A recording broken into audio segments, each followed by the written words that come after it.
Does he have it? Medeiros is going to get it. Medeiros is going to touch it. They haven't got it! He's on the outside line, though, going into the fastest corner on the circuit. Surely this can't work. Dominic Ligner has got a sensational run outside line now, though, for the heavy braking zone.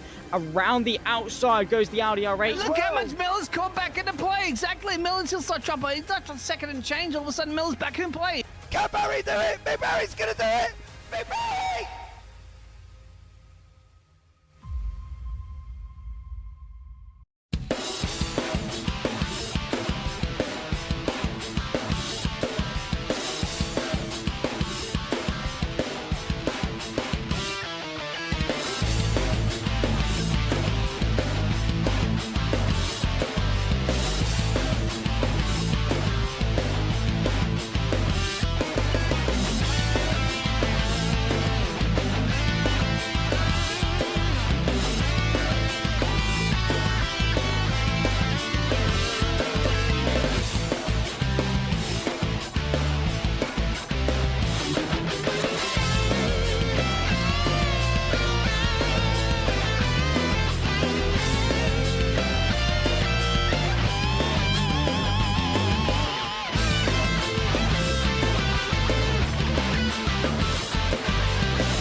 Welcome along, ladies and gentlemen, to the VWSC NARS series. It's round 6 now, and we are here at the Glen for really a more open race than we've seen in the last couple of rounds. We've been to Long Beach, we've been to Laguna Seca, we've been to the streets of Detroit, but now we are going to one of the classics in North American racing at Watkins Glen. It's Watkins Glen season, really, isn't it?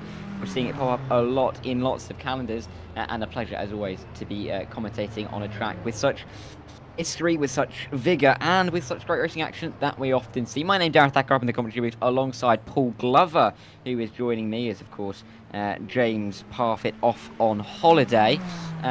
He's having a lovely time. I'm sure he's probably asleep right now, as many people in our country wouldn't they, Paul? But you know, we're up. We're excited for this race, an hour's worth of racing. This looks like it could be a good one. Yeah, Watkins Glen, a favourite track of mine actually to race around. It's a great track, some challenges, some runoff areas, and quite tricky for some of the hypercars. I think to say, I think it definitely suits the GT3s better. I think you'd say. Yeah, a lot of GT3 racing happens here, doesn't it?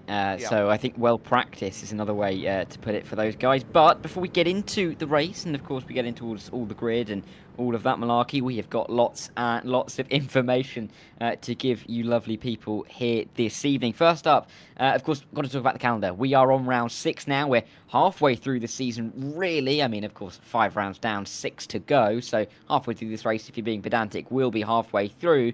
But we've still got the likes of Motorsport, Road America, Virginia to go as well. But, I mean, really, Indianapolis and Road Atlanta at the end of the season look like they could be some fantastic tracks. But more specifically about Watkins Glen, Paul, you know, I've mentioned it is a classic track. You know, we're using that boot layout. We've got the bus stop chicane.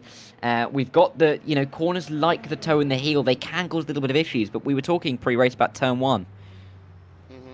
We were, yeah. I've been sat here prepping and making sure that things are working as they should, and quite a number of drivers are go wide into turn 1, and it kind of, the track allows you that mistake because there's just tarmac there. There isn't gravel or grass or anything like that. So I think drivers have got to be careful. I think we've got Ross here, and I'm sure he'll speak in a moment. But part of me wonders track limits might come into play here today.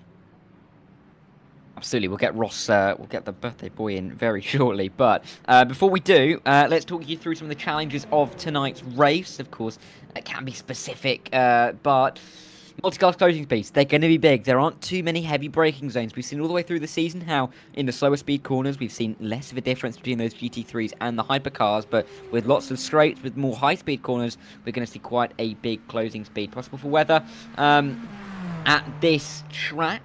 But I don't think we're going to be nailing La Source or Eau Rouge. Think of nailing turn 1 and probably the bus stop chicane, because you can see many a big incident through there as you bump your way over the curbs, especially in one of the GT3 cars. But some of the tyres as well for this race, it's got to be said, they're pretty much the same as they always are. Hypercars, mediums and hards, and the GTs have just got those mediums, so really it's going to be the stops for the fuel for them.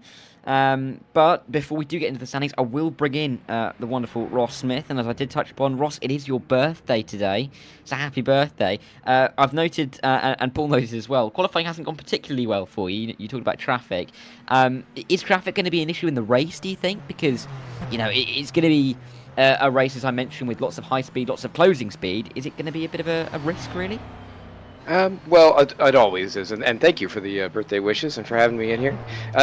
Watkins Glen is always it's a clever track in that you think that it's going to be fairly open. You've got a lot of long straights, a lot of sweeping fast areas, but it's deceptive. It's a bit like Spa in that sense, in that drivers feel like they're confident with it, and that can lead to some of the issues that you see prop up where you're a little overconfident going into a braking zone, or you think you've got a handle on the car, and then all of a sudden you've got your hands full instead. And so that's going to be something to look out for today as drivers are getting around each other, especially as they start to spread out past the first couple laps. They sort of set into a rhythm, and you'll see who's still paying attention, especially as the hypercars start coming around to take laps out of the GTs. Yeah, but come on, I mean, you'll be hoping for a little bit of fortune, I think. Come on, it's your birthday, isn't it? So, have you tried to bribe any of the other drivers, maybe give you a couple of free positions towards the end? That wouldn't work.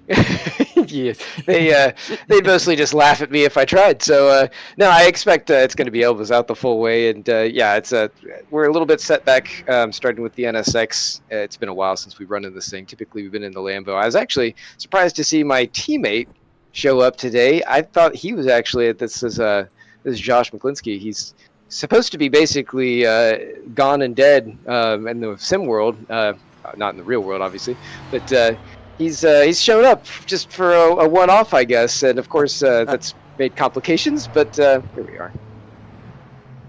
He's trying to surprise you. That's what it is. But good luck, Ross. Surprise. All the best for this evening. And yeah, exactly. And all the best. Hopefully, we get to talk to you later with a birthday win. That would be awesome. I don't know, man. It's a tough question. Obviously, a lot of strong drivers here. Eduardo, JT.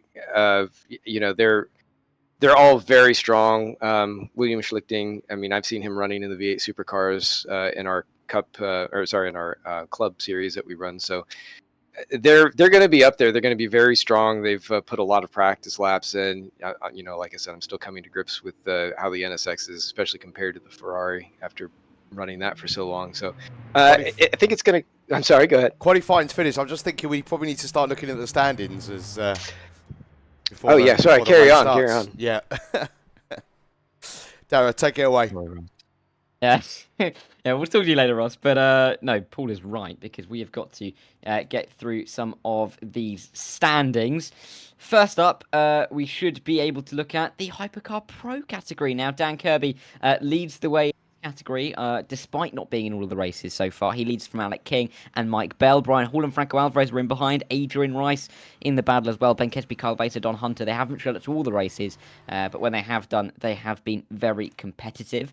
But that's the pro standings. In the AM standings for the hypercar drivers, it looks a little bit different. A few more drivers a few more drivers in this regard. Jerry Chen still leading the way. 10-point margin, relatively comfortable for him at this stage over George Angelides. Wayne Galvin, Scar Pope tied on points coming into this round. Norm Graf, Gilles London, Lanny Hall, the other kind of regulars in this category, the likes of Diego Rodriguez, we haven't seen since the opening round. Philippe Ducati as well, but a few other drivers are down there looking to pick up some points in the AM standings. Moving on to the GT3 Pro standings, we have got loads of drivers. You can feast your eyes with the amount that we've got. Eduardo Beninca leads the way after his very strong performances the last few weeks. JT Tammy is in second after being leapfrogged. Matthias Santos, Michael Locker up there as well. Eugene Mazur and Matthew Overton in 5th and 6th. But there's so many names, isn't there? Johnny Gutierrez, Alicio Neto, Max Sunthunlap and Dan Kirby, who you noticed was top of the Hypercar Pro standings. He's also 10th in the GT3 Pro standings, so he's having a good season as well in all categories, and Ross Smith there in 13th, hoping to improve from there. Lots of other drivers fighting for points, but we'll move on to the AM standings in the GT3s, and less drivers in this category, with Alan Holden leading the way after his 3 wins on the trot. Stephen Miller and James Bode 2nd and 3rd. Alexander McQuarrie and Sean Kelly 4th and 5th. Josh McGlinskey is 6th, and as we were talking to Ross, he is back this evening. Maybe a bit of a surprise after a few rounds out. And the likes of Ryan Reyes, Tom Lasella, William Schintling and Oliver Day in the top 10 there. More drivers down. Stacey Scott, I saw she was in the chat earlier. She's down in 15th. We'll see what she can do further back. But as we're through all... we're not through all the standings, are we, Paul? We've got the team standings. How could I forget the team standings for these guys? I don't know if I've... Hold on a second. I might have not loaded those cards up, so bear with me a second. Cause to be honest, it wouldn't be a massive loss if we haven't got them. I'm sure if needed we could find them, but I think there's quite a big lead at the top anyway. Yeah, I got sent the cards quite late, unfortunately. So it was a last minute. No. Well, I've just thrown Ross under the bus a little bit there, but yeah, he was very apologetic. But oh yes, there are some team ones. Bear with me a second. I will pull those up for you. Regular viewers will know that I regularly forget that we have team standings here. So the fact that I've remembered is a positive, surprise, and the fact that they aren't to hand, you could have written it, and everyone would have believed it. But regardless, they were the driver standings. We've got some competitive driver standings, and when Paul can bring up the team standings, he will. But this is looking like a good race. We've got an hour's worth of racing here at Watkins Glen, not the 1.2 hours that we've had at other tracks, but hopefully we should be getting some great racing action all the way through. Of course, times, we're looking at 9:30 on the east coast of the USA in the evening, 6:30 on the west coast of America, and even in Europe here it's 2:30 in the UK, 3:30 in Europe, and here are the team standings. Thank you, Paul. Flying Kiwi Racing, I did say there's a big lead, isn't there? 66 points between the duo of King and Chen, ahead of the Hall brothers Racing with Lenny and Brian in those cars. Champion Motorsports GT3 a 3rd, Barely Functional a 4th, Faux Real Sim Racing and Red Wheels Racing not too far back. And then you've got Vice, Shade Tree Motorsports, and then CMS GT3 team. They haven't picked up any points yet, which I feel like is surprising, but I'm sure they're going to pick up some points at some point soon. They are all the standings, Paul. We've covered it all. There is screen after screen, but we've got through it all, and we still haven't got into the race yet, so we are hunky-dory in terms of timekeeping. We are, yeah. I forget there's the warm-up, isn't there? And I think it was explained because of the pit boxes. They have to make sure that the pit boxes are working correctly before the race starts, and that's an R Factor 2 challenge for the teams, and little glitches, and you do see some weird little things that occur from time to time with R Factor 2. In the last race we broadcasted, a car just randomly got flipped on its roof, and had been going around that particular part of the circuit many laps beforehand, and it was Le Mans as well, I think. So yeah, a bit unfortunate for them, and you just get some little quirks here and there, and so it's a good opportunity for the drivers just to check that force feedback's working and all your buttons are doing what they need, because you'll sometimes need to do things with your pit menu and whatnot, and I'm sure you do a bit of racing yourself, and in the heat of the moment you don't want things to go wrong. Yeah, but I think my racing record speaks for itself, considering that I'm up here talking about the racing and not down there actually racing. I've noticed that the air temperature out on the track at the moment, 19 centigrade, that's for you Americans, 66 Fahrenheit, and I'd like to say, positively, I think Paul will agree with me here, I'd love it to be that temperature right now. It's been far too hot the last week, even though I think it's been about 80 on the Fahrenheit scale here. But it's been far too hot. 19, nice and comfortable. Nice racing temperature. 27 degrees track temperature as well. Not too toasty. Not going to burn out those tyres. About 80 Fahrenheit for that one. So, good racing conditions, really. Fair weather, of course. Nothing in the offing, I don't believe, in terms of rain arriving. And we've got the classic boot. I mean, this is going to be, I think, Paul, one of those classic races, 1 hour races where we're really going to see where the champions emerge. Yeah, it's like I said, it is one of my favourite tracks. It's got some challenging sections, as you've already mentioned. The start's going to be interesting. Colder tyres, colder brakes.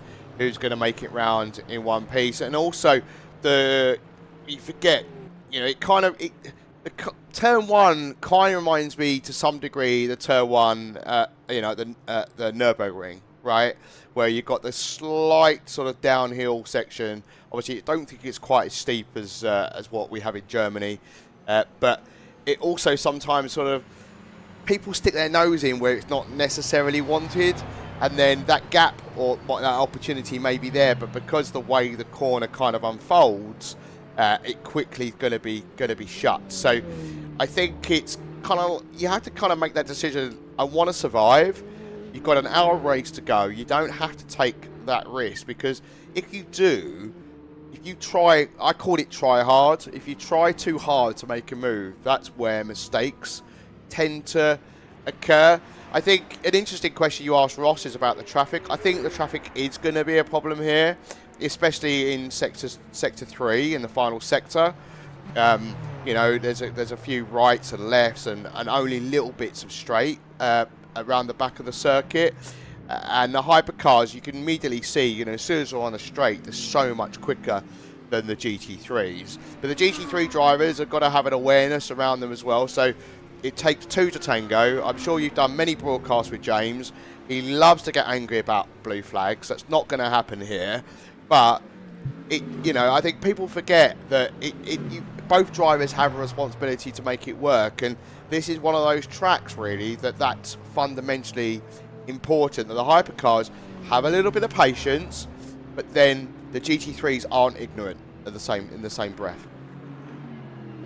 Yeah, I mean, you've got to be really aware. I mean, we've seen multiple incidents so far this season. I say multiple, loads and loads of incidents so far this season. I think particularly back to Laguna Seca Turn 1, where we saw, I think, 2 or 3 cars get wiped out by really a misunderstanding.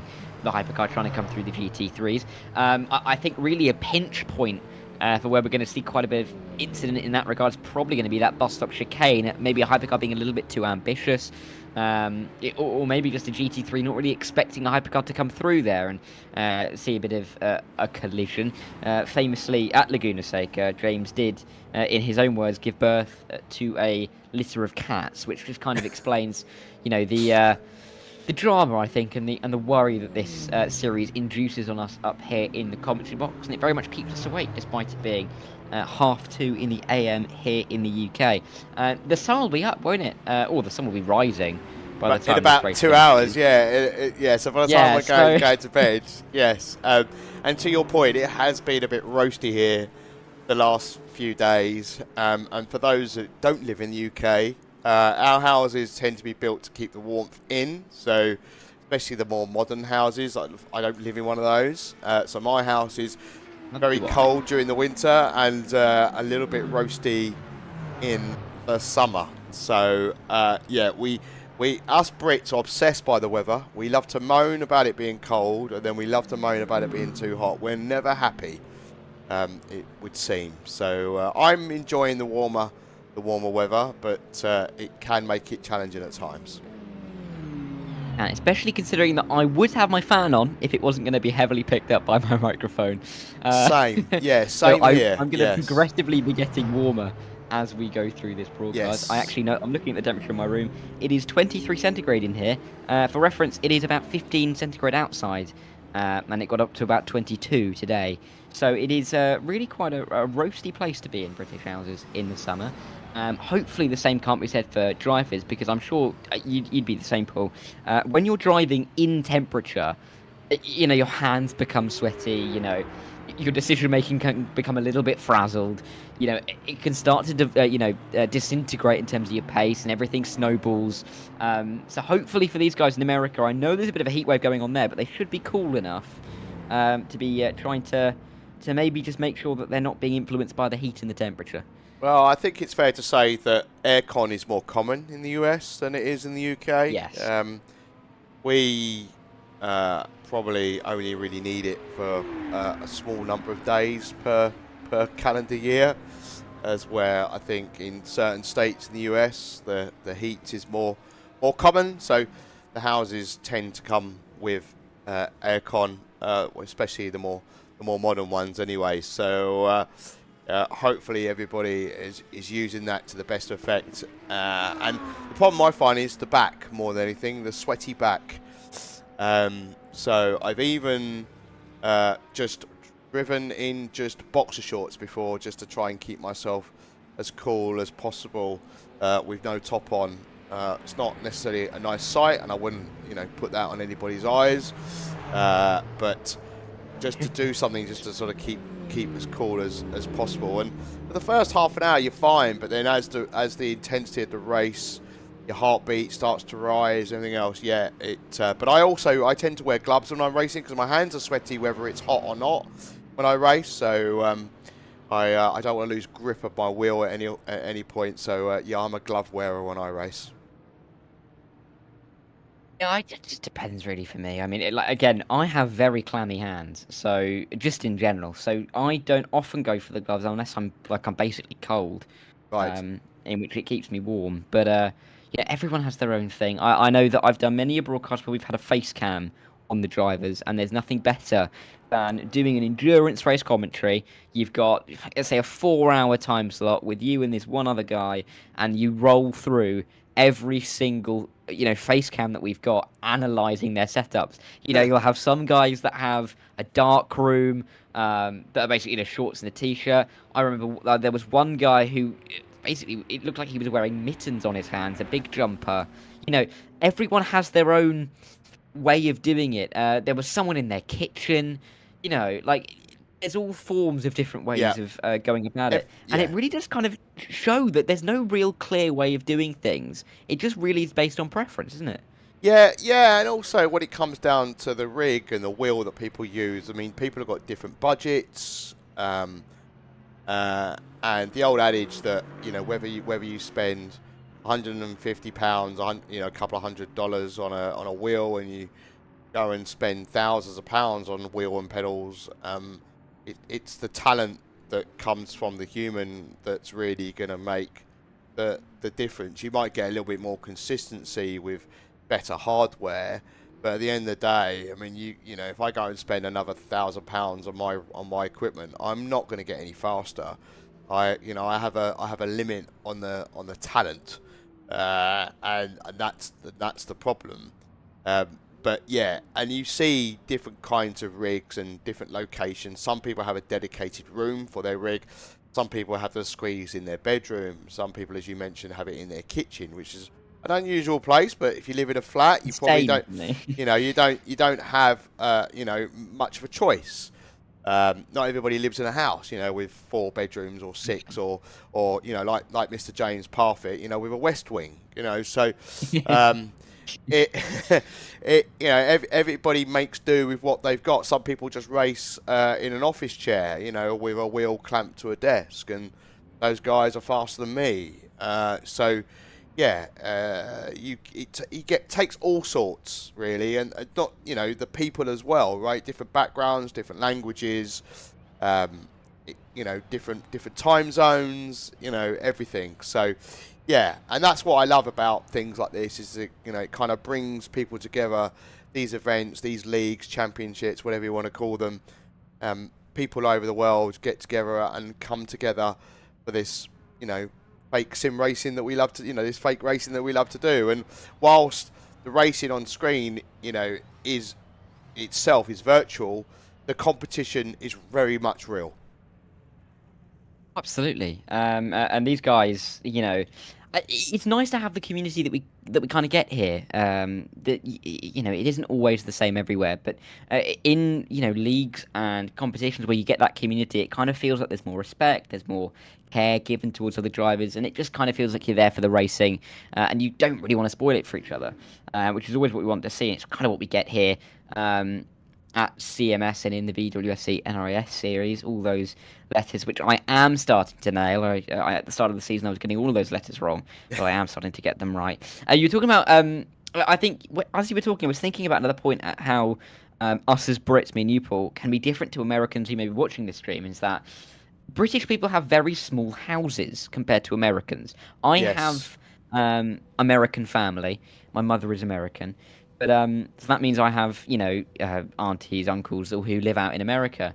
Their houses are gigantic. They are absolutely massive. My house isn't very big.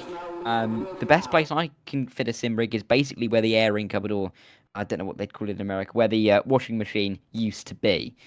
That's basically all the room we've got. And with students, you were talking about people with flats. A lot of people here in the UK, they are living in 3 rooms, aren't they? So it's great to see that, with motorsport generally being such an exclusive activity, in terms of you've got to have the finance to get in, it's nice to see that there is more, not of an acceptance rate, but there's more availability for these guys, for everyone really, to get to join in and take part. Yeah, indeed, and American houses, as you say, tend to be on the bigger side. They're prefab as well. Generally, a lot quicker to go up, unlike the houses here. So, yeah, I think it's a very valid point you've just made there. Yeah.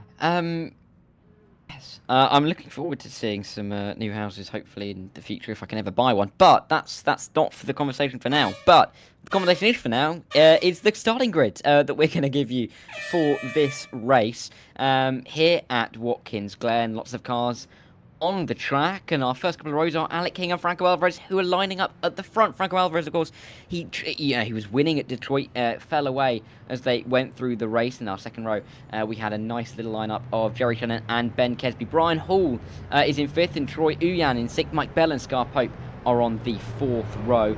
Running out the top 10, though, it's Norm Graff and Wayne Galvin, Jason Whited and Gilles Lalonde on the 6th row, as all the hypercars start to file through. We'll get more into the GT3s, though, as we have our final hypercar of Lanny Hall, and then we get onto the GT3s. Eduardo Beninca, he's been in winning form. He is on pole once again. William Shilting and Eugene Mazur in 15th, I should say, and 16th. JT Tammy and Alan Holden, along with Cole McMillan and Paul Ibbotson, are on the 9th and the 10th rows, as we continue to roll on ever further to the 11th row. Johnny Gutierrez, Oliver Day, back after a couple of races away in that McLaren car. Michael Locke and James Walker will be on that 12th row of the grid. Before we roll on to Alexander McQuarrie and Stephen Miller on the 13th row. Vinicius Goncalves and Eric Jacobs are on the 14th row. 28 cars and counting. Just showing the amount of great numbers that we get here in the series. Ross Smith, birthday boy, in 29th, and John Mayer is in 30th. Josh Miglinski, Ross's teammate, and Carl Struhl are in 32nd.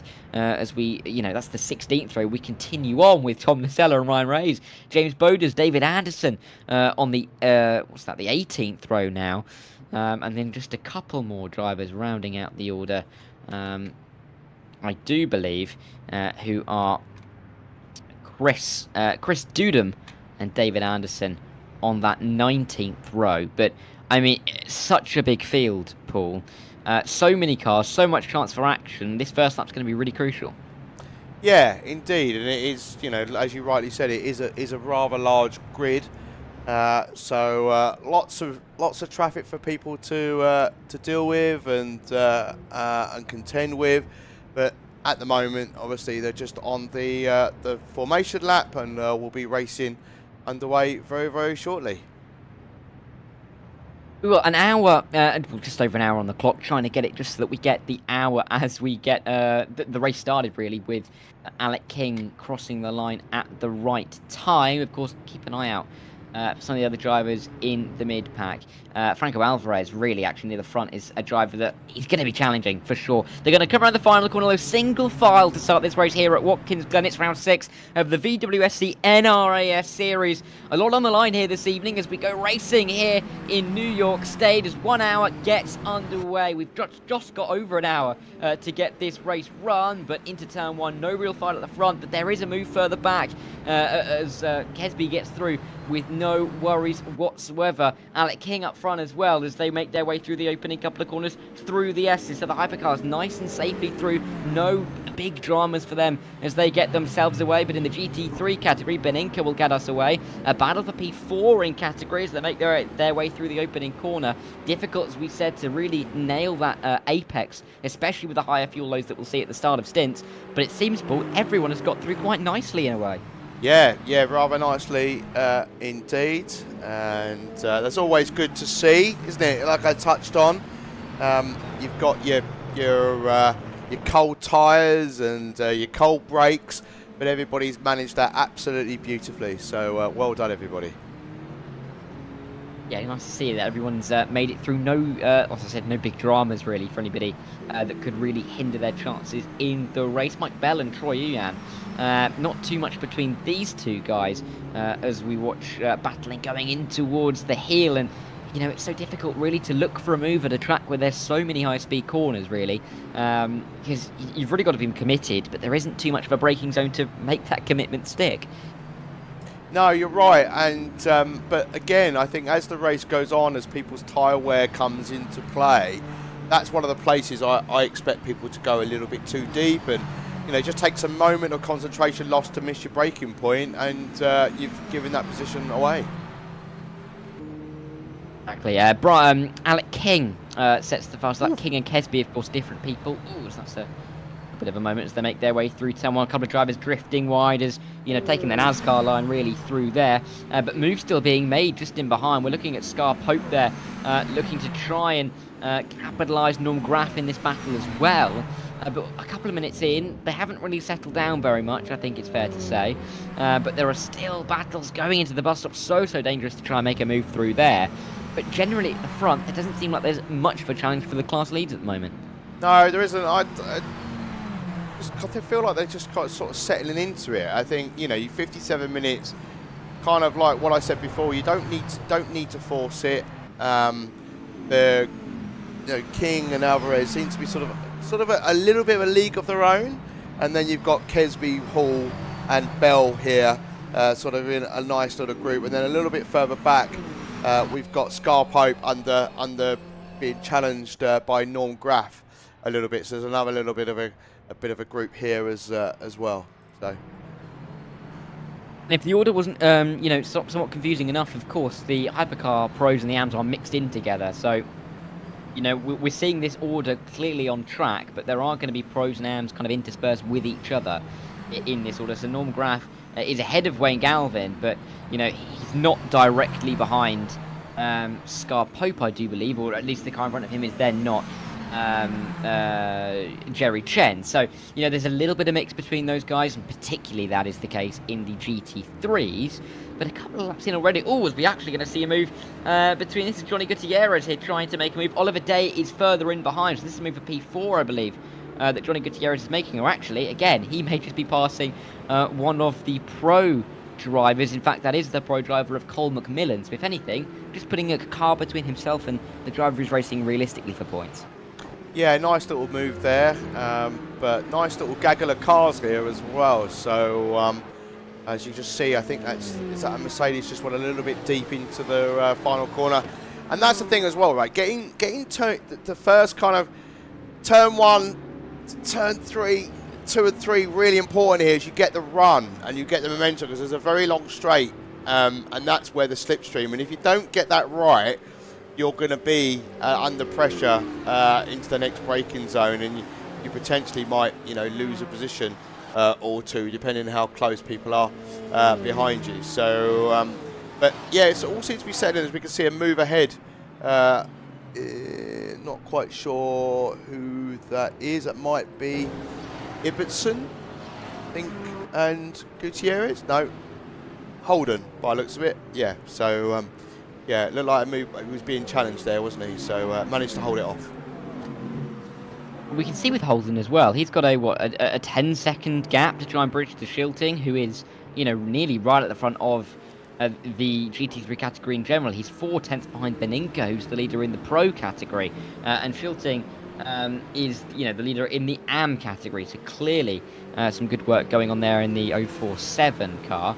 They're making their way through the toe and the heel once again. There's a yellow going on in Sector 3. I'm looking at the track map to see if I can see who that could be. And I think we're going to have issues with Lanny Hall, who is stopped somewhere on the track. And is about to be starting to be overtaken by the group of the GT3s. He's moving again now, but he was having quite a few issues. I was going to mention before, though, how behind Lanny Hall there was about 30 seconds worth of a gap, 40 seconds worth of a gap to Beninka. But of course, with Lanny Hall dropping back, that's really now between Gilles Lalonde in 12th place overall and Lanny Hall. And it means, Paul, that we are going to start to see our first case of lapping in the not too distant future. Yeah, we'll see how well that goes.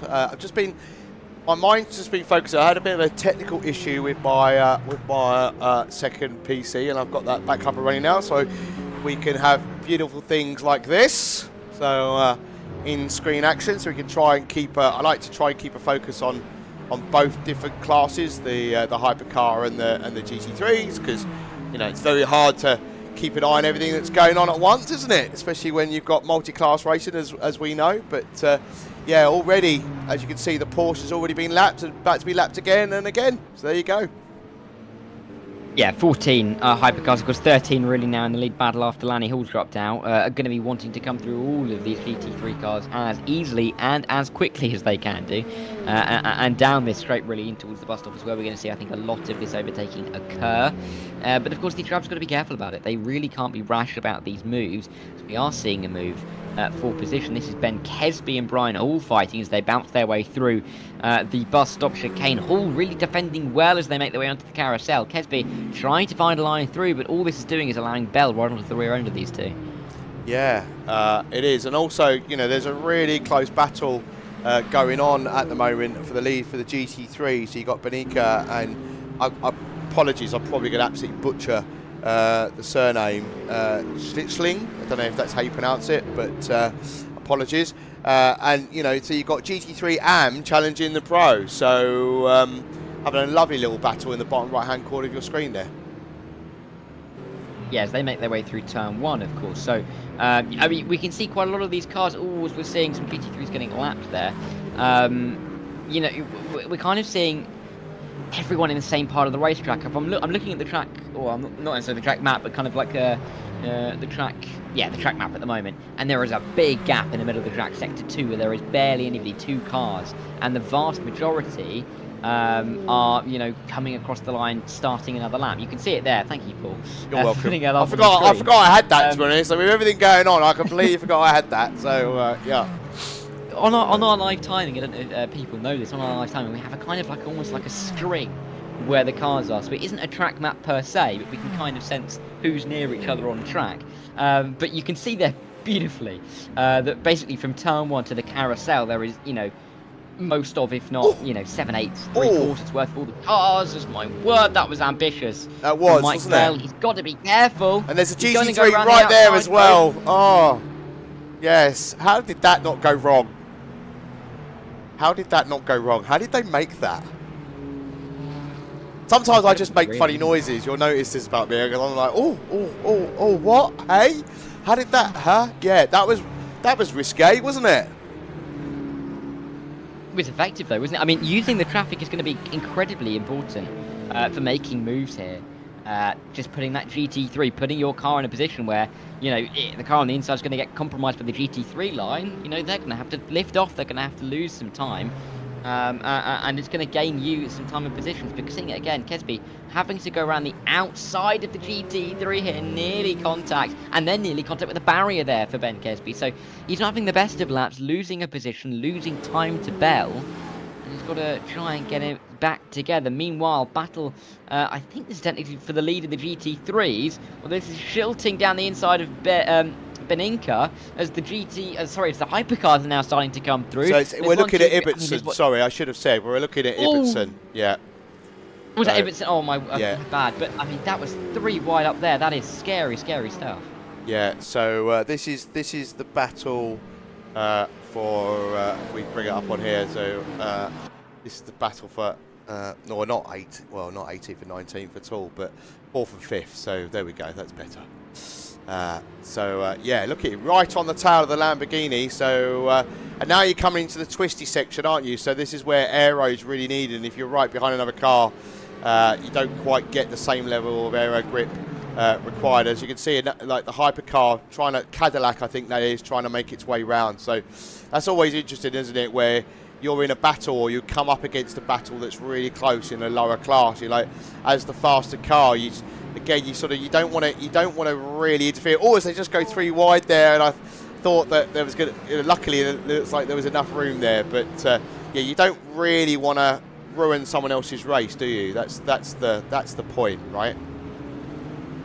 Yeah, it was the point I was making before as well. These guys know each other so well, with being such a nice community league, that you don't really want to get in anybody else's way. But I mean, look at this in behind. They are 2, oh, look. 3 wide. There's nearly big contact. Mike Bell trying to make a move on Brian Hall. You're the Merc. What do you do? Like, where do you go? Oh my word! There are cars absolutely all over. Then 2 wide in towards the final corner, whilst overtaking the GT3. You've got to be careful that the GT3 doesn't then try and re-overtake you with the slow speed corners. There isn't that much time difference between the cars. Well, I mean, this is what we're really going to start to see as the race progresses more and more. They will gap out, of course, over the race, so it won't be as dramatic as it is right now. But again, looking at that track map, look at the, the congestion. It's the M25 at turn 1, and it's, just a casual back road down in towards the boot and the heel. Yeah, and for those of you who don't know what the M25 is, it's what we call a motorway in the UK, which is referred to as a highway in the States, but it basically, the M25 goes all the way around London, which, for those of you who don't know, is the city of the UK. So well, it is the city, really, isn't it? London, it's our capital. So, but yeah, and there's so much action. I haven't had a chance to think about looking at replays. So, well, I can see we've had a DNF though. Unfortunately, we've just had another one come in. Vinicius Concalves has just DNF'd, and before that, Tom Nacella. Again, I'm not sure if I'm pronouncing that correctly. Yeah, Tom Nacella. Yeah. No, but yeah, Vinicius out. Well, now Alexander McQuarrie is now out. Yes. So as we're speaking, that's gone from 1 to 3. So I think if we keep speaking about this for too long, Paul, this is going to mean that most of the grid DNFs in the next 5 minutes, which would be dramatic.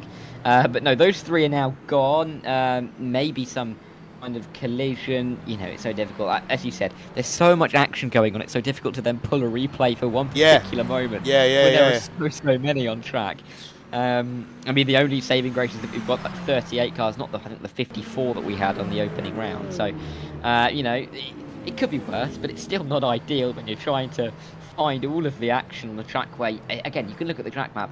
There are cars overtaking cars at, 2/3 of the corners on this circuit. Most of the track has action on, and none less as we come to the S's with Norm Graff and Wayne Galvin as they make their way onto the back straight. But I think Wayne Galvin a little bit too far back to make moves here. On the 003, which is in 3rd position.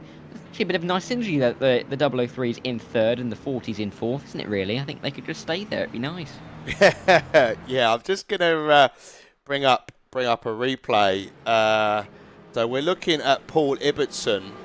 But what's interesting is there seems to be a car stopped out on track there. I don't know if you can see.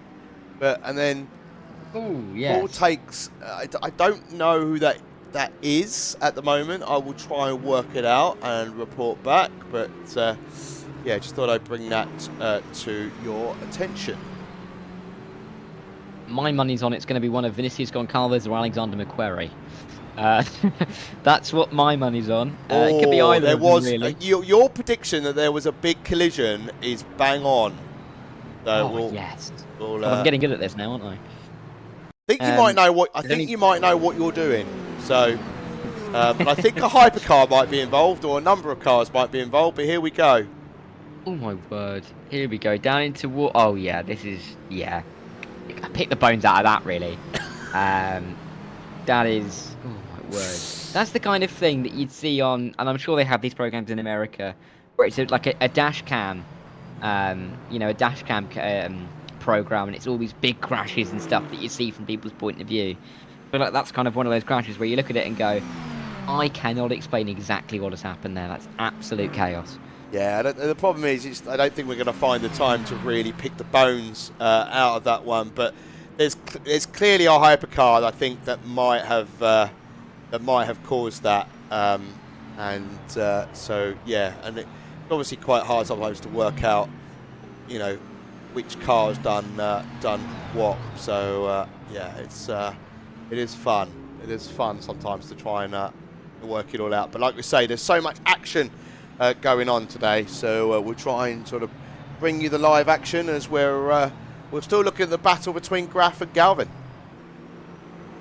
Yeah, I mean, it's nice to see that these guys aren't really separating too much. Even if you look at the Hypercar category in general on the tower on the left-hand side, top 4, less than 10 seconds in it. Of course, a little bit wider on the Hypercars. Alec King stretching his legs, as we know that he regularly does.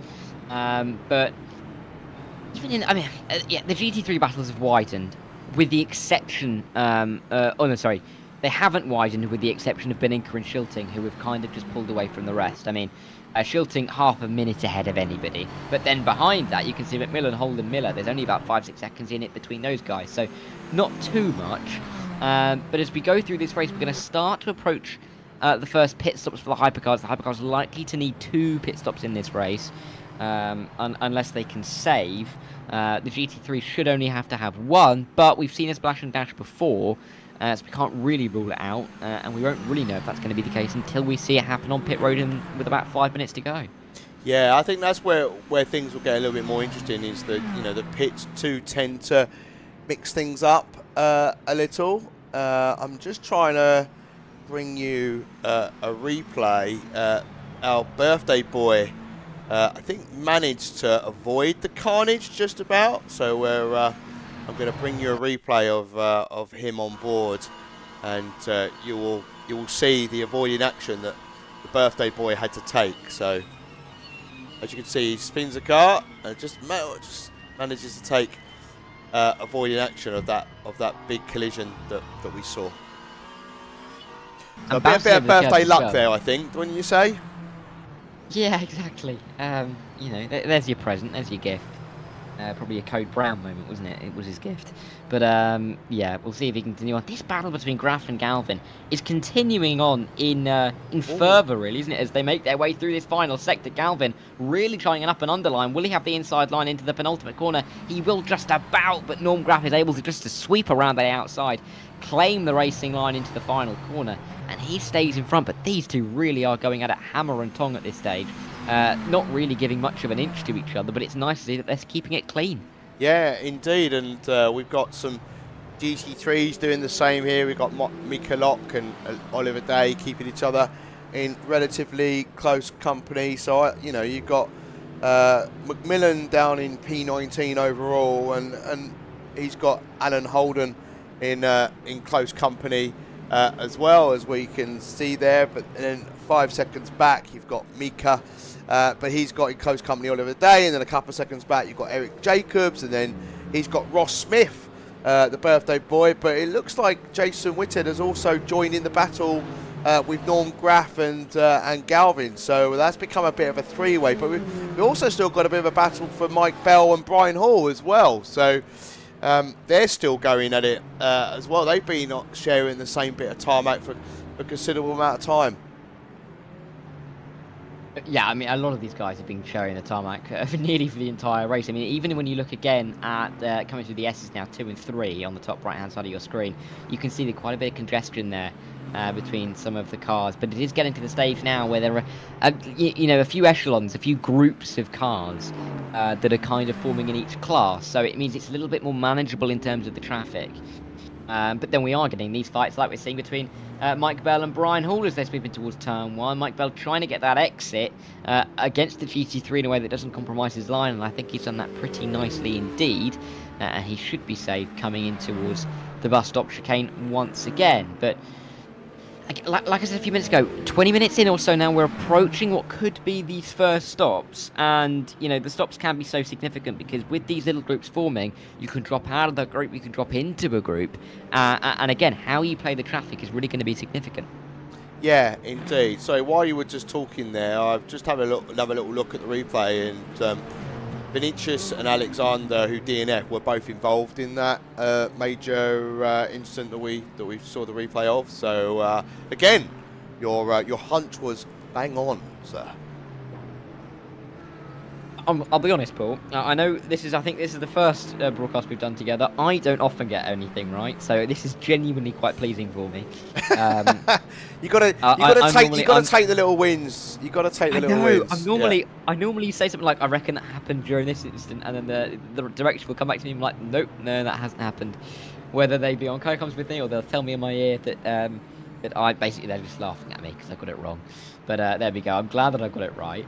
But I'm glad that we're getting these kind of moments and these exciting, points in the race, these flashpoints. Mike Bell, that's a very tight line. That's into the pit lane for Mike Bell. Oh, look at that. Definitely showing these hypercars doing 2 stops. Yeah, look at that squiggle as he entered the pits as well.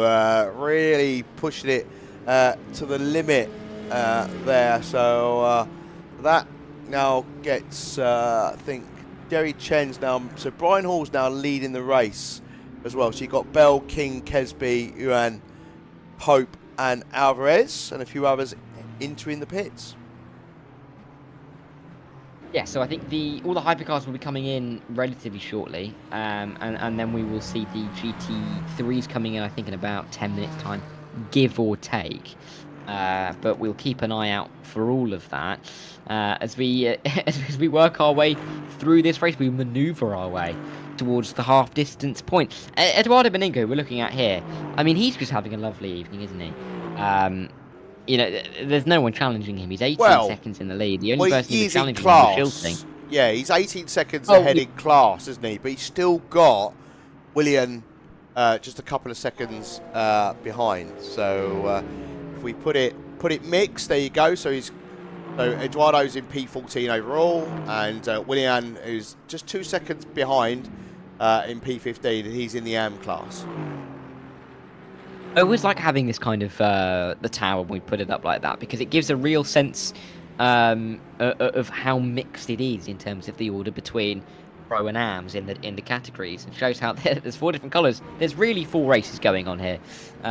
Hall, Chen, Beninka, Shilting are your leaders. Someone actually, I've just noticed that has gone under the radar a bit, is Jerry Chen. I know that there are pit stops going on with the hypercars, so P2 a little bit elevated for where he really is. Now in the pits, Jerry. So yeah, doing a very good job there, and he's leading that hypercar battle, the AM battle, I should say, I believe, as he makes his pit stop, because the next driver would be Scar Pope, and he is a long, long way back. So Jerry Chen, he's doing very well on the championship at this stage.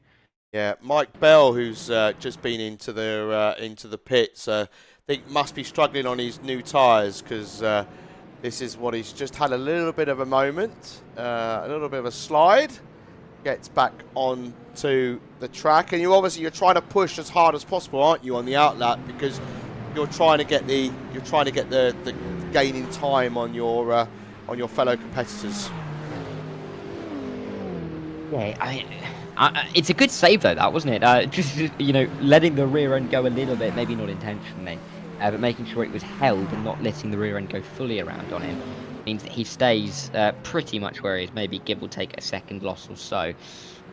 Meanwhile, though, battles galore all over the field. Mazur and JT Tammy are currently fighting, not necessarily fist fighting at this stage yet, but they are near to each other on track. Tammy applying the pressure to Eugene, and Mazur having to watch his mirrors a little bit more than he would probably like to. But that's really what you're going to have to do when you're 20 seconds behind the leader in class.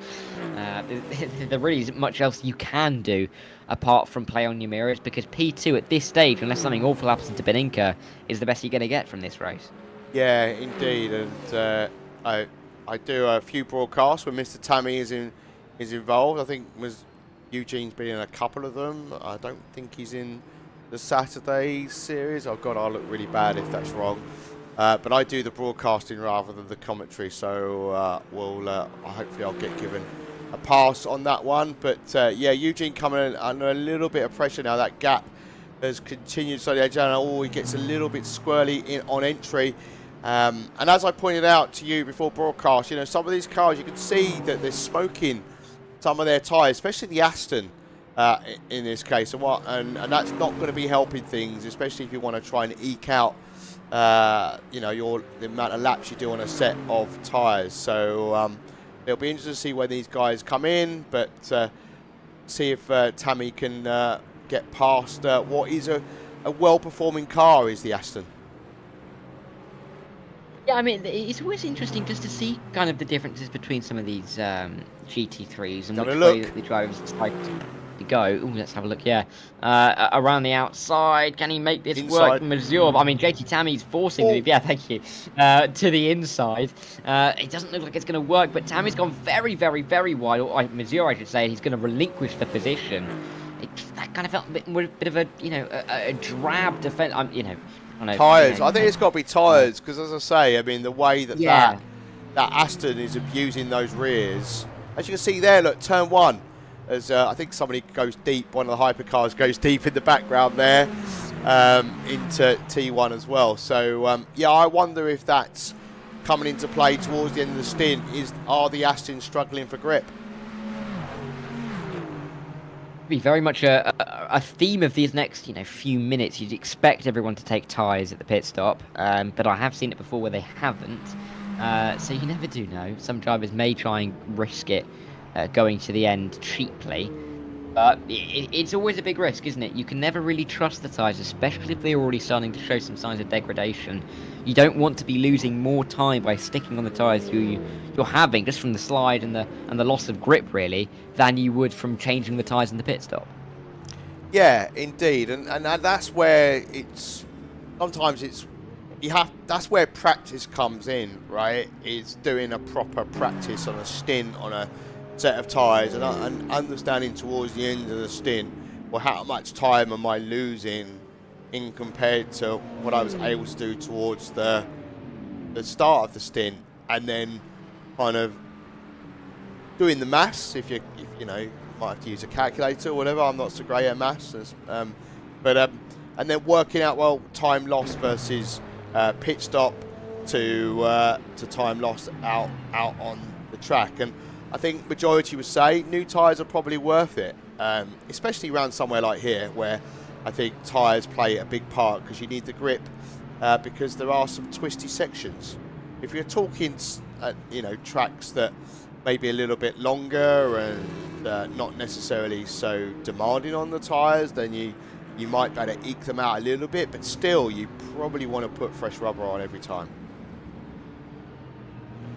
Yeah, exactly. You don't really want to be, you know, finding yourself drifting off the circuit. I mean, Watkins, Glen, the circuit isn't far away from quite a big lake. Of course, you won't be drifting into the lake, but you don't want to be going too far wide.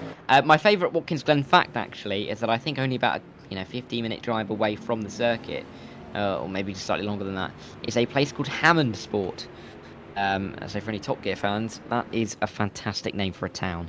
But yeah, I'd love to have seen some episode with them going to Hammondsport. But anyway, we've had another DNF. Rambling. Sean Kelly. Have we? Yes. Oh, no. There's a yellow flag as well. That might be it. Oh yeah, Sean Kelly. Another one of the GT3 AMs. We've had 3 of the GT3 AMs drop out of this race, leaving only he had a big 5, 6, 7 impact. left. So yeah, that would explain why he's decided to DNF. Go. Oh, look. Up in towards. Oh, that looks like some kind of technology failure to me. Maybe, yeah, maybe. As my PC also seemed to have a little bit of a moment there as well. The R Factor 2 moment. Brilliant. Love it. So, yes. I mean, yeah, it's so difficult. I think I talk about it a lot generally when these kind of things happen, but technology, of course, you talked about earlier, and you were being right, totally right, of course, in saying that, you know, technology is great because we are able to get people from all across the world into this kind of into this race together where we're racing fake race cars. But there's always that risk, isn't there, that the technology can fail us, and that can just be so annoying. Jules Lalonde having a moment into the final corner, leaves a bit of bodywork on the racetrack there. So he might need that bit. Yeah. Yeah, no, technology can fail us, whether it's the software as well, you know, bugs in games, and that's the thing as well, right? You know, whether it be R Factor 2, ACC, Automobilista 2, Assetto Corsa, Assetto Corsa Competizione, Assetto Corsa Evo when it comes out. PCs are different, right? It's not like consoles where every single console that's sold is exactly the same. In the PC world, you've got so many variables, and immediately people jump on the bag, well, you know, it's the developer's problem, and maybe it is, but I think also, I think you have to understand the nuances of PCs, and yeah, sometimes things stop working, hardware, USB ports. You know, I've had problems before where I lost my wheel. It turned out it was Windows USB management turning the port off, and you know that was solved by turning that off. And funnily enough, one of my really good friends had exactly the same issue as me, and I was able to say, I had that problem, and this is what I did. So, yeah, and yeah, unfortunately, internet connections drop, whatever. There's so many elements that allow you to be here and racing that, fortunately, it only takes one of those